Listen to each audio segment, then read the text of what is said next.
Hold on. There we go. What's going on, everybody? Welcome back. This your boy Reckless Talk with the Reckless Talk Podcast, Reckless Talk Sports Podcast, Reckless Talk Management and Promotions, A1 Music Empire Family, and HoustonCityBeat.com. We are the storytellers of Houston. Man, we are back with episode 130. We're kicking it with business owner G Solo. We are live on YouTube, YouTube Music, and Facebook. So if you're rocking with us on YouTube, go ahead and hit that like and subscribe button. If you're rocking with us on Facebook, love, comment, share. And if you're rocking with us on YouTube Music, truly appreciate you guys. My podcast goes where you go. Big shout outs to our sponsors, the best root beer on earth, Otto's Root Beer. Brewed in Huntsville, Texas by Brew Nation. Always support local. J-Rack Distribution at LLC and Smash Wagon, best burgers on earth. What's going on? Great Monday. Great Monday, I'm telling you. Man, we got a special episode for you guys tonight. G Solo is a business owner, entrepreneur. She plays for the Houston Energy. Energy over everybody. We got a bunch of pictures we're gonna put up, but we're gonna put them up as we go on with the episode. Man, tell everybody where you from. You know what I mean, what is it like in your city, and tell everybody what you do for a living. I'm from Dayton, Ohio. Graduated from Tribal Medicine High School. I came to Houston for a better life. I started life really young. So my first relationship, I was 15. By the time I turned 18, I was married with 2 kids.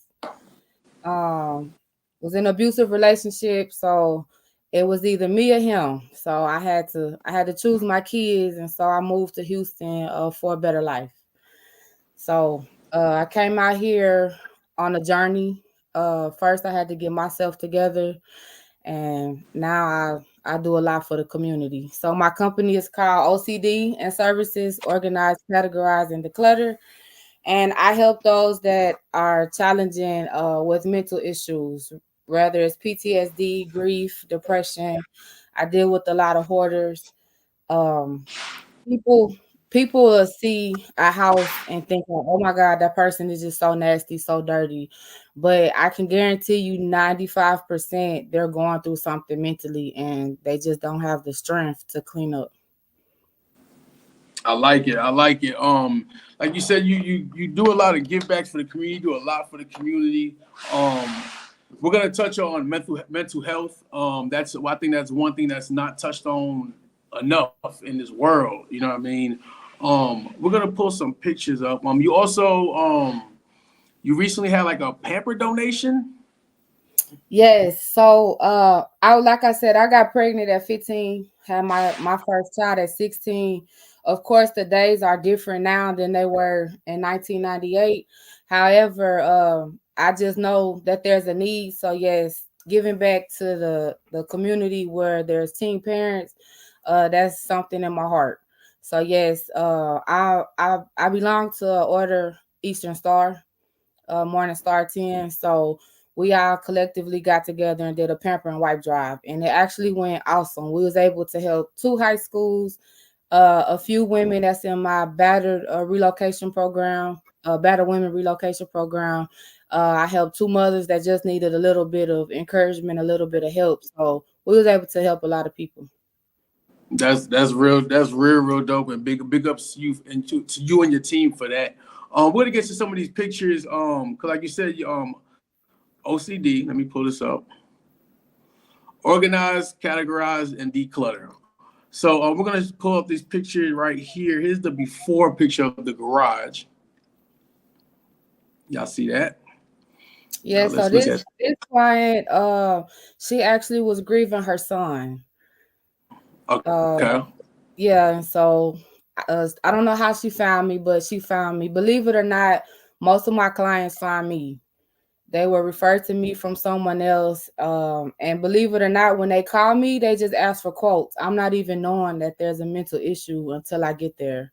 And they and they just start talking to me. You know, they just I don't know. I can only tell you that it's God, of God.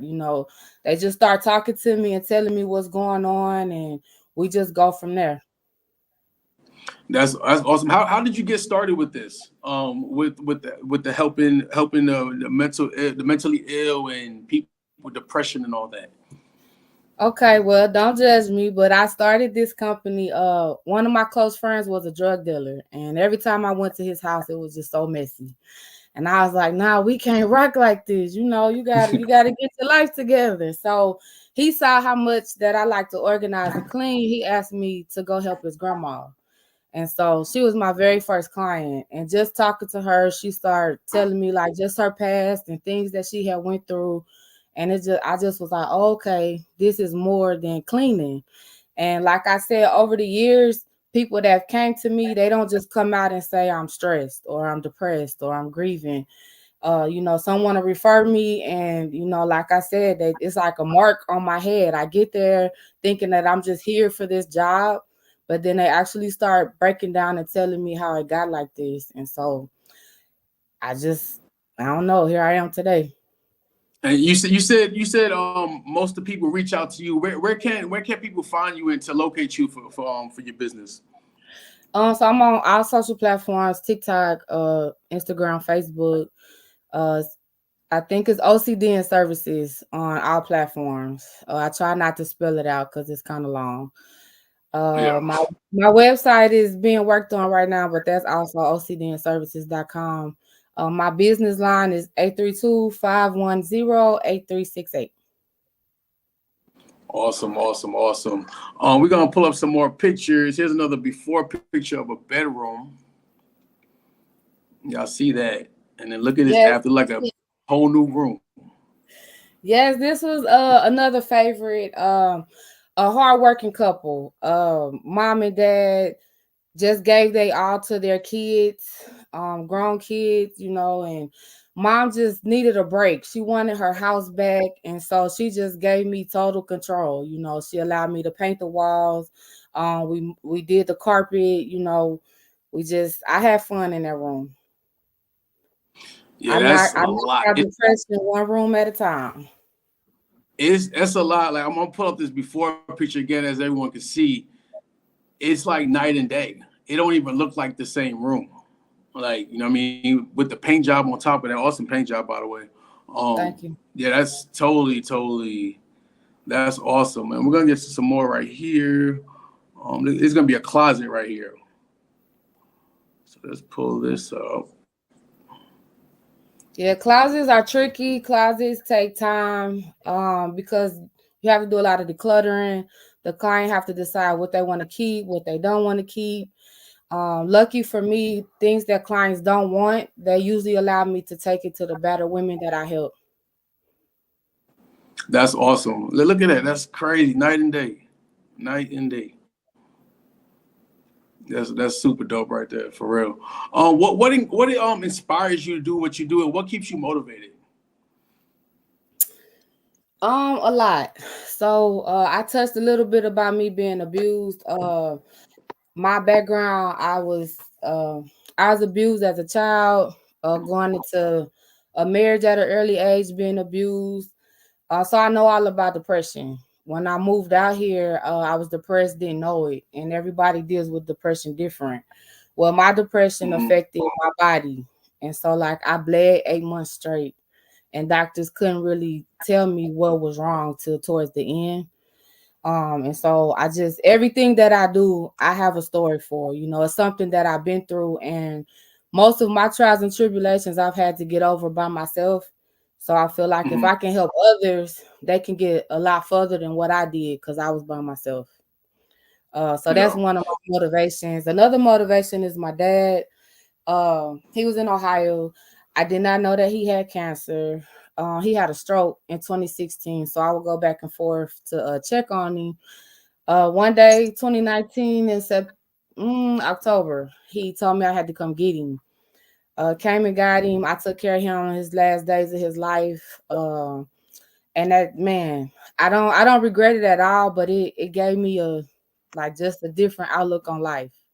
I used to call him my Iron Man. Like my dad never got sick. He was 6'3", a big guy. He played basketball, football. He even played baseball up until his stroke.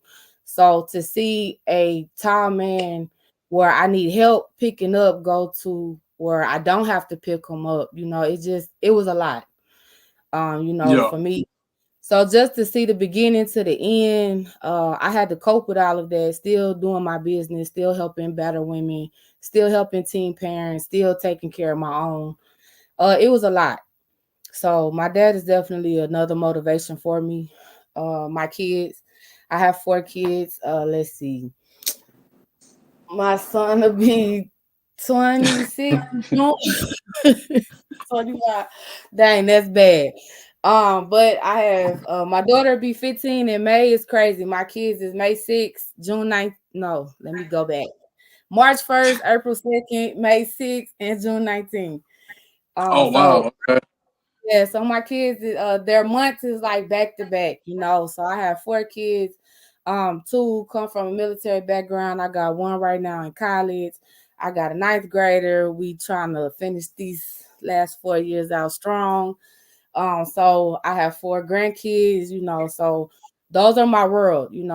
I've been having kids since I was 16, so that's all I know. So everything I Yeah. do, I try to. When I leave this earth, I just want my kids to be like, I had an awesome mom. My mom did everything that she could to provide for us. Man, you definitely out there again, and I'm sure they are proud of you.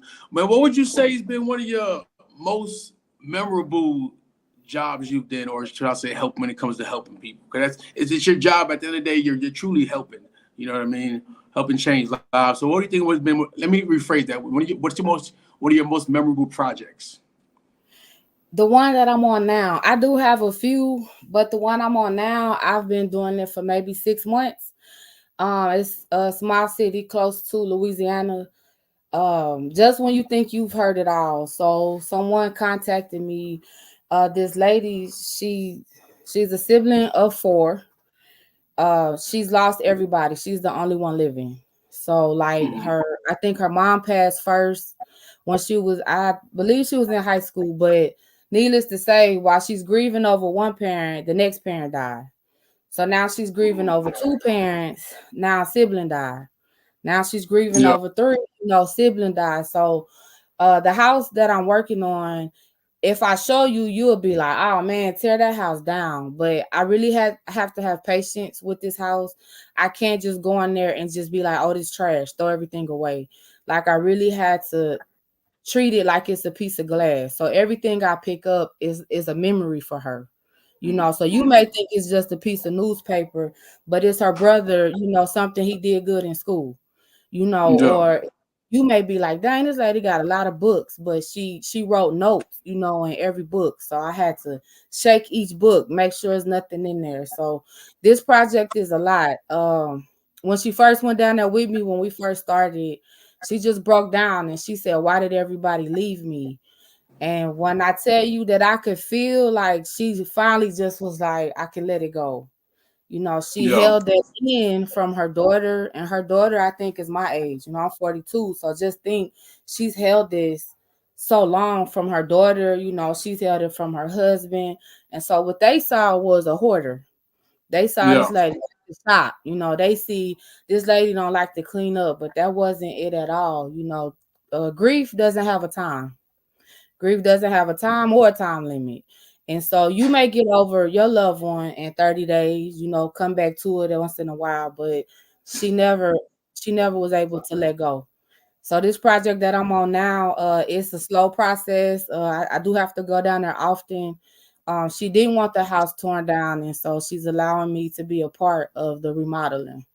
So I That's would say this one. so you mentioned hoarders a few times. Is it that bad? Like the actual show hoarders? Like, do you actually deal with situations Yes. that bad? And like, all right, so with this lady, you got to basically tiptoe and make sure what you grab and don't throw away. How do you deal with stressful situations like that? To be honest, like I know you have a lot of viewers, and I'm gonna mention God a lot because just things I've been through. I know it's of Him that I'm still here. So, to be honest, I pray on every visit. I pray. My daughter done let it fly in here. Oh my God. I I pray, and so, uh, don't get me wrong. Some of these projects is very like draining. Right. It drains me a lot. I've been in I'll just give you one example. I was in one hoarder situation. The lady told me don't touch this specific room, and it was like all the way at the end of the hall. Well, it was very dark, and I don't know what it was, but it was very, very heavy on me. And so I just had to like keep praying about it and praying, like, Lord, just protect me, keep me from whatever it is. And as I was praying, like he just came out the room and he was just like so angry and just so like rah, rah, rah, like he wanted to attack me, but he would never touch me. And so eventually, after the fourth day there, he left me alone. But when I tell you I felt it, and every time I came home, like I just would just want to sleep. I usually sit in my truck after those kind of visits, just to get my mind right, clear my head. Sometimes I have to go outside. It be so thick. Sometimes I have to go outside. I do open all the windows. I think that helps. I open up all the windows and just whatever's going on in the house, for the most part, they let me work. Yeah, that's dope. Let me pull this up real quick. Let's see where we at. Let's speak on embrace me. What does embrace me stand for, and what does it mean to you?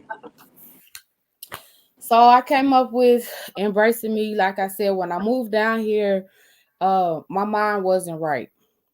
So I had to learn how to embrace me. And when I say embrace me, I'm not talking about just my physical, talking about my internal, my spiritual, my mental. So what I do now is I teach women how to embrace themselves. Some women go into depression when they break up, and they have a bad breakup, or they have a depression because of their stomach.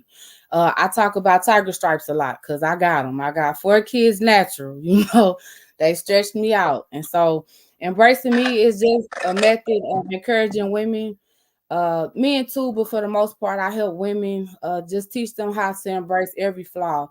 If they've been molested, we got to embrace it. And I just teach them ways how to embrace it. Because like I said, for me, I had to learn how to embrace being molested, my mom not taking up for me, saying that I'm lying. I had to embrace feeling like the teachers weren't there for me because CPS didn't take me away. Just growing up, I had to embrace people judging me because I'm allowing my husband to abuse me and beat me. But it wasn't that I was scared, I just stayed because that's what I was used to, So we all go through things in life, and if we don't embrace it, it's gonna kill us. Uh, I'm Yeah. working with I'm working with one now.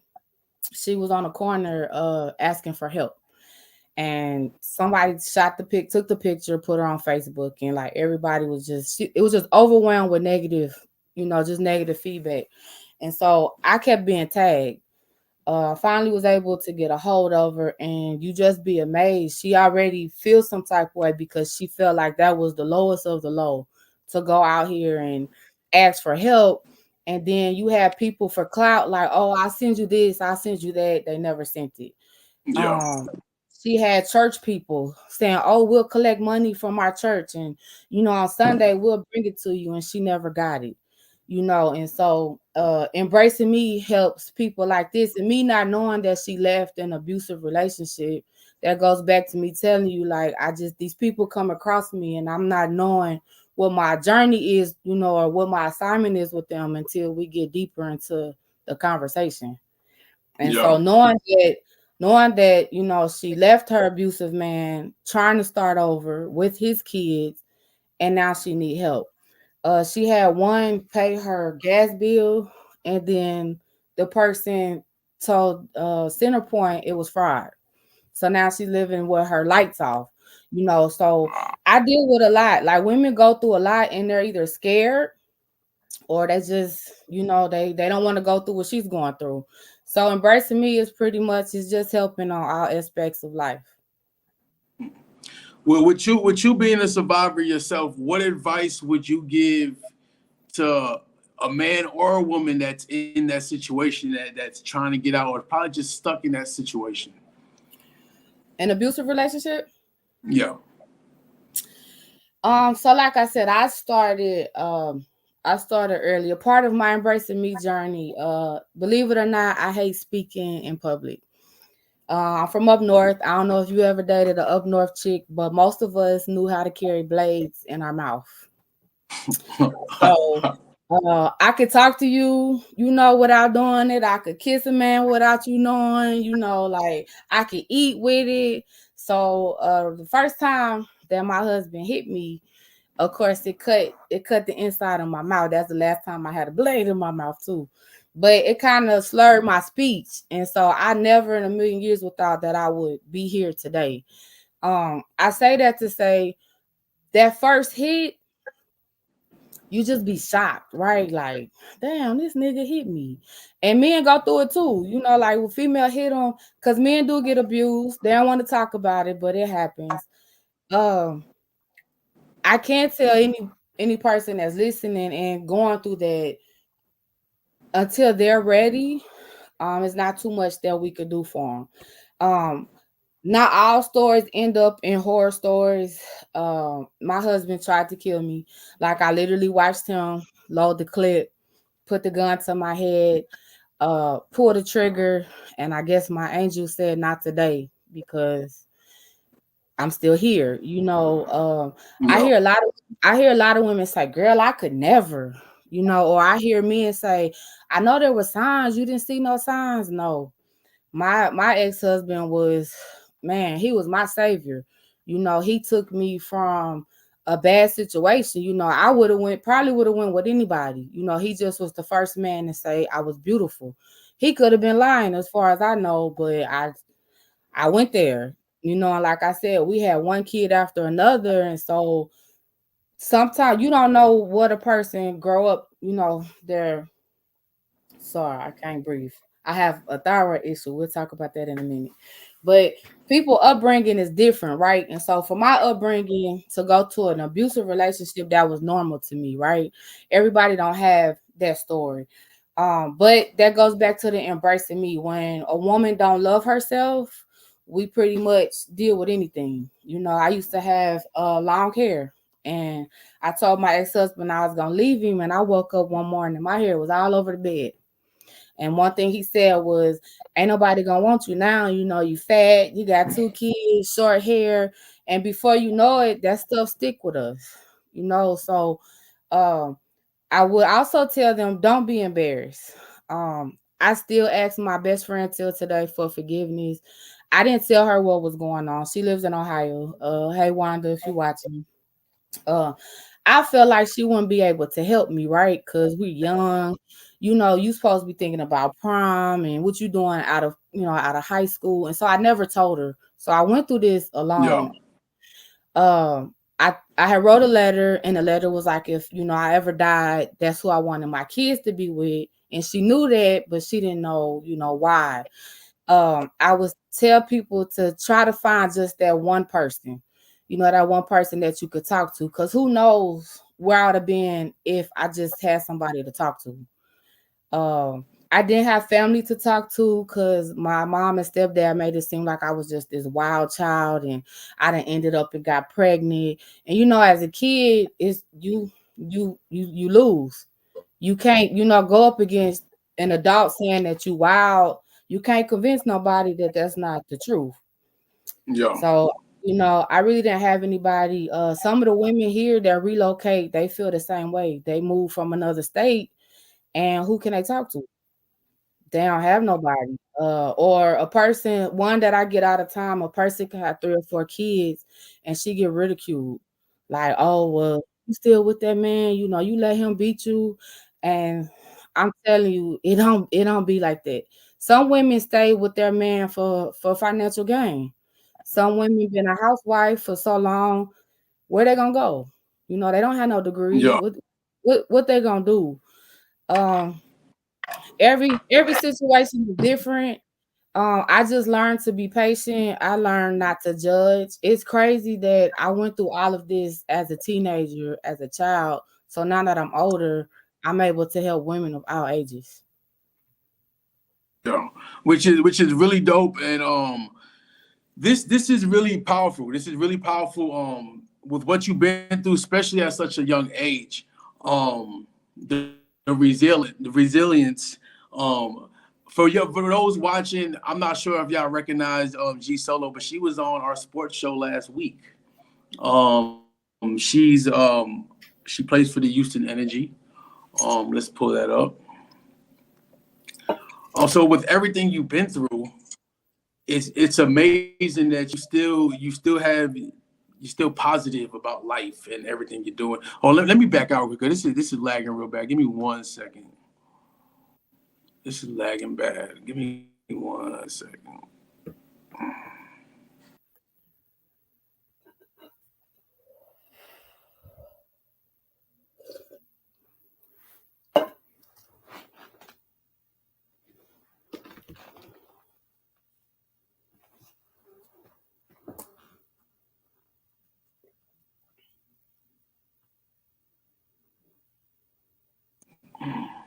All right, we back. All right. But yeah, the resilience. You know what I mean? You've been through so much. You haven't gave up, and you keep that a positive outlook, and you're willing to help people. You know what I mean? Um, would you say football is your out? Yes, football is my therapist, it's my boyfriend, it's my football is my everything. I've been playing football for 13 years. Um, I do owe Brian Wiggins every time I get a chance. I talk about that man. Brian Wiggins is the owner of Houston Energy. Brian is going to push you. He saw a leader in me, and he pretty much, made me bring it out. I remember pouting one season, like I didn't ask to be, I didn't ask to be a leader. I just wanted to play. But football has allowed me to see a lot of things, to be in many rooms that I never expected to be in. Uh, I do use football as a platform to help others. I started playing football to encourage my daughter. My son was playing little league. My daughter wanted to play. She was the first girl in her little league. Matter of fact, in A Leaf. It's been so long. I think HYAA. Okay. So she was the first girl to play football, and I wanted to encourage her, right? So I looked up Houston football, and Brian Wiggins came up. So I told him this is what I wanted to do. By the time my daughter got to 8th grade, she didn't want to play no more. She said she can't get her nails done. She can't look pretty. So I was like, oh, no, we got to change that. So even today, my 13 years, I just try to show people, especially girls, we could wear different hats. I could put on heels and makeup if I need to, or I could put on football cleats and a helmet. Because I've never heard people say that about men, but when I hear people talk about women football, it's they look rough, or they look like men, and that's not the case. Big facts. Big facts. What would you say? Excuse me. I forgot I was gonna ask you. Let me find my bad. What would you say is motivates you on that field, and what inspires you and your teammates to keep going? After hearing all the negative, or like you said, I look like men, or it's not lingerie. What motivates that, and what do you have to say to those people? So for me, I can guarantee you maybe 85, if not 90% of women that play football has went through something. We have military vets that have PTSD. We have people, just like us with that mental issue again, having different mental issues, and football is their outlet. For me, I know we touched a little, but just I've been through a lot, and football is like my only outlet.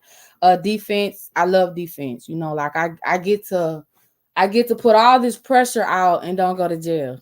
You know, like it's different. You know, I tried the therapy thing. You know, when I was younger, it didn't work for me. It actually made my situation worse.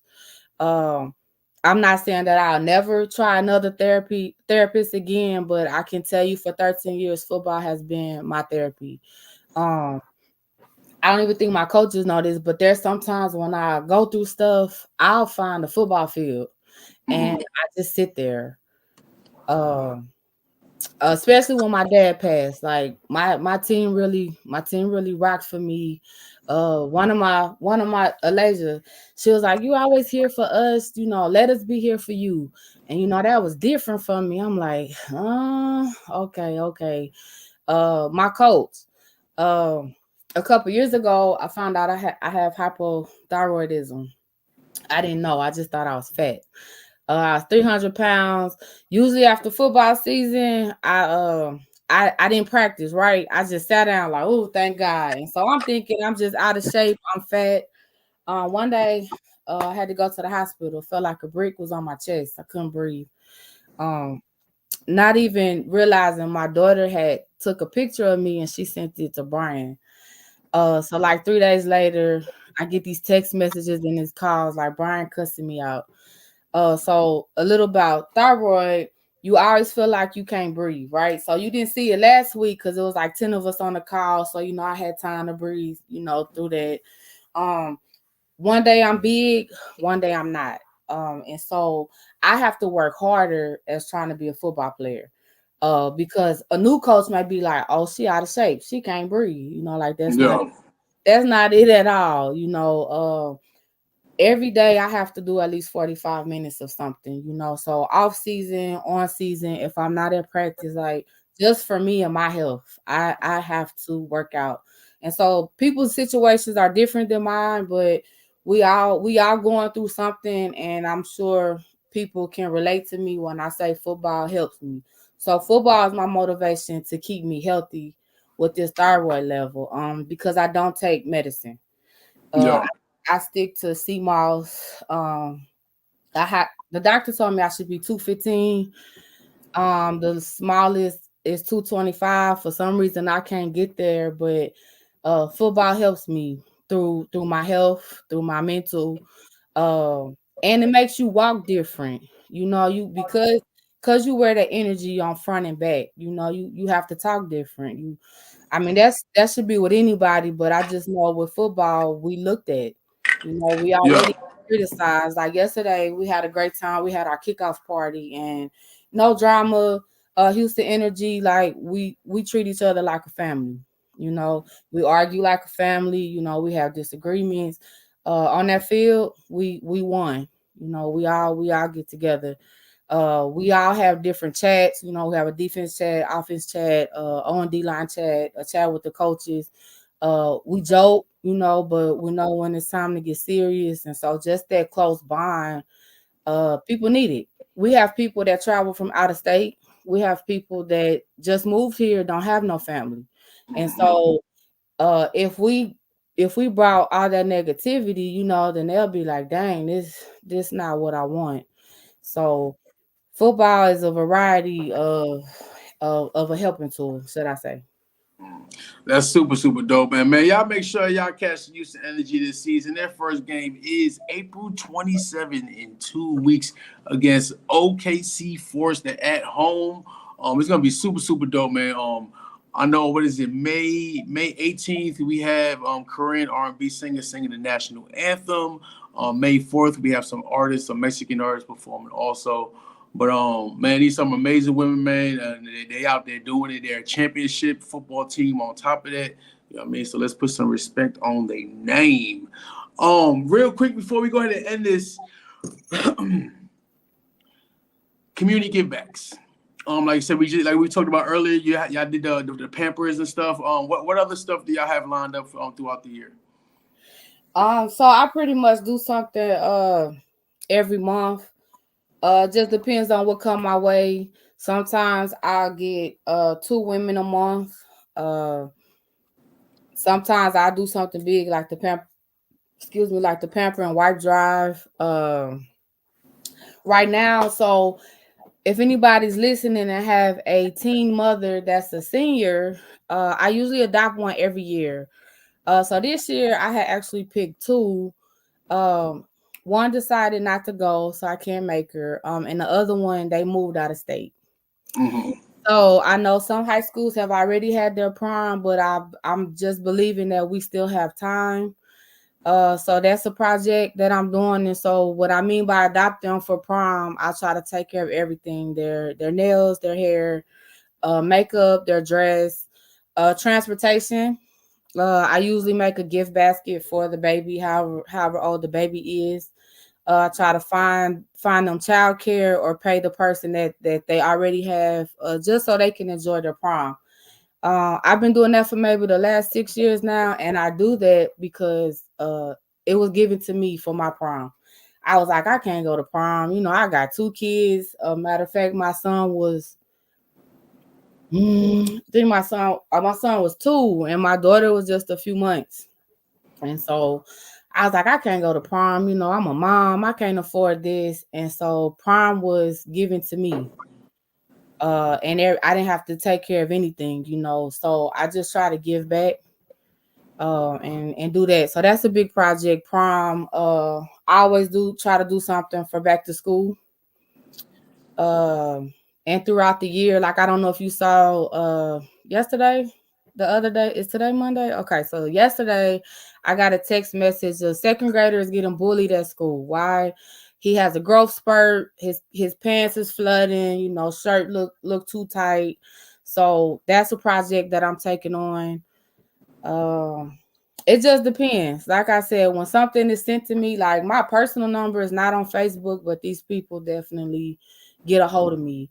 Or somebody couldn't help them, and so they send them to me. And so I don't mind doing the legwork. You know, some people just be like, here's the money. Some people be like, I don't want to do all of that. Example for the Pamper Wipe Drive. I live in Humble by the airport. I went to Milby High School. That's HISD.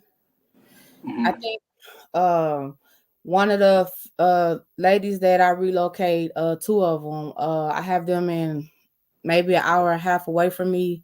Had to go over there. I helped another shelter that's southeast, you know. So like I don't mind doing the legwork.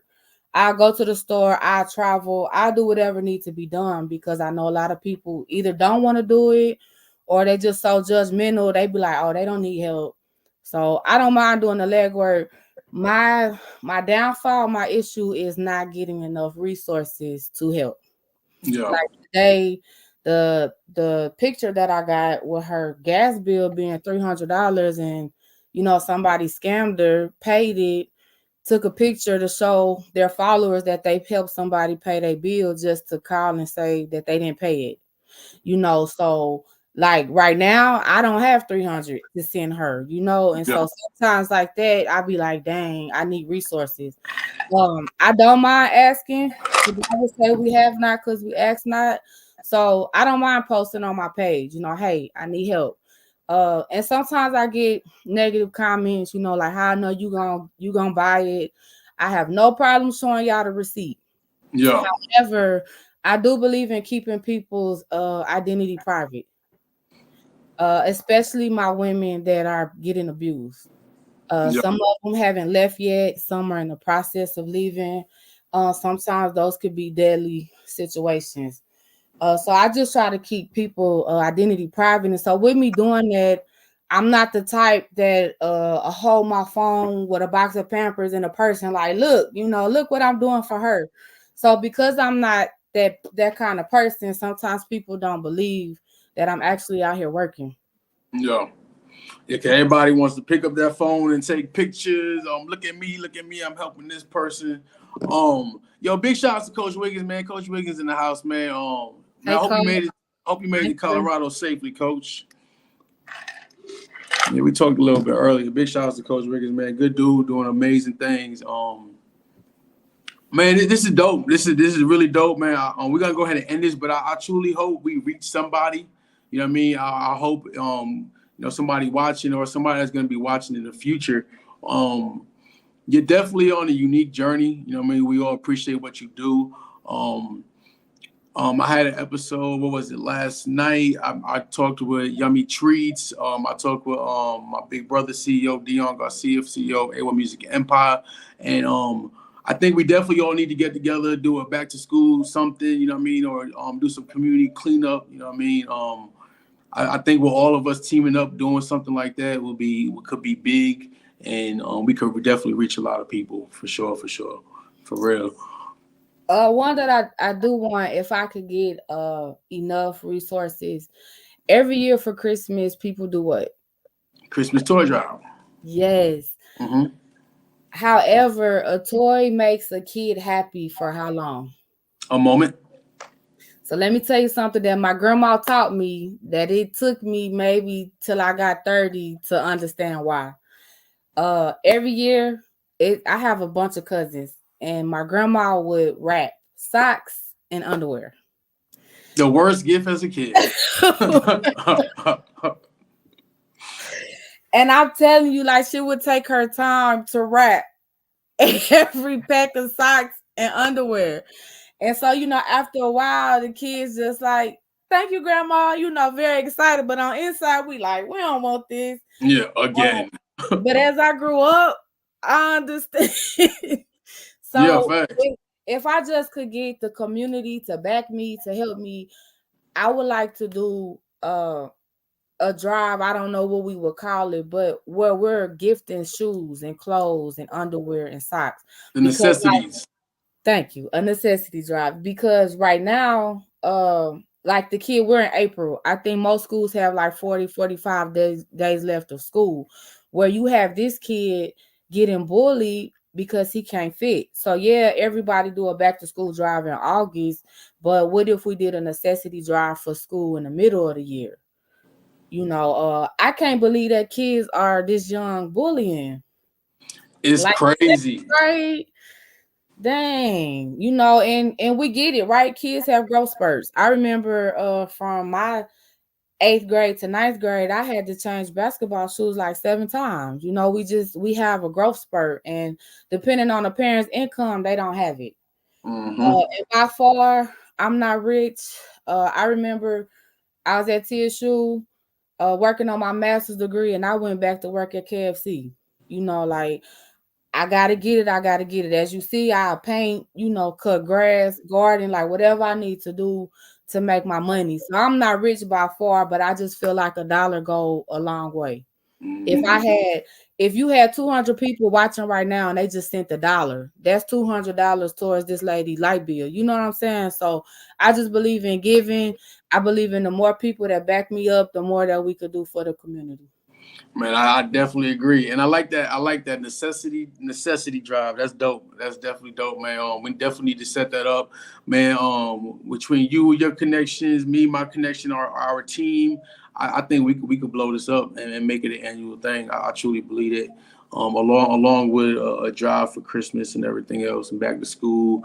I know I was talking with Yummy Treats the other day.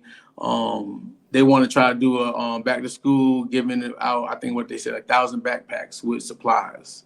You know what I mean? So that'll definitely be dope. I think if we all partner with that, man, we could turn this into something major, for real.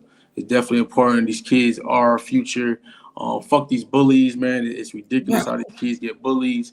They need their butt whooped. Like, I can't imagine, like, our kids is that spoiled that they know the difference. They know that your shirt is too small, or they know that you got on New Balances and you got on Jordans. Like, do you know how to spell your name? Yo, facts. Is your mama bills paid? She don't tell you that. Your kids know that some of these parents on Section 8, that's why they can afford it. Do some of these kids know your daddy a drug dealer, or your daddy a lawyer versus this one? This little boy may be living in an abusive relationship, household, and she don't have it. So I'm just amazed, like 2nd grade. So like after we get off the call, I'm on my way. I'm gonna leave to go drop some stuff off. But I was just amazed, like, dang, I had one a few months. I think he was 8. I think he was like 4th grade. So for this to be 2nd, I'm like, dang, they getting younger and younger. Mm-hmm. And growing faster and faster. Something in this milk. Something. For real. All right, before we get out of here, what is this something you want to say to the people watching and gonna be watching in the future? Don't you leave that to me? What's your message you want to send to the people? Um, I don't know. Start every day by saying it's a great day. Speak life and positivity into your situation. Um, I would say regardless of what you do, if you're a business owner, trying to be a business owner, just whatever you do, keep at it. It's not an easy journey. I try to tell everybody every day to find a mirror. People think that you cocky or confident. No, find a mirror and to speak those positive affirmations into your bloodstream. Man, I like it. I like it. I truly appreciate you. Man, we're gonna go ahead and wrap this up, man. Man, everybody go share this episode. Please share. Let's get this out there. It's very informative. We truly appreciate that. We appreciate what you do, and what you do for the community. Really, really do. In saying that, this is your boy Reckless Talk with the Reckless Talk Podcast, Reckless Talk Sports Podcast, Reckless Talk Management and Promotions. A1 Music Empire family, HoustonCityBeat.com. We are the storytellers of Houston. Big shout out and thank you to our sponsors, Otto's Root Beer, J-Rack Distribution LLC, and Smash Wagon. Man, episode 130 is done. It's a wrap. We out of here. Catch us tomorrow for early morning mix, 6 a.m. to 8 a.m. Central Time. Man.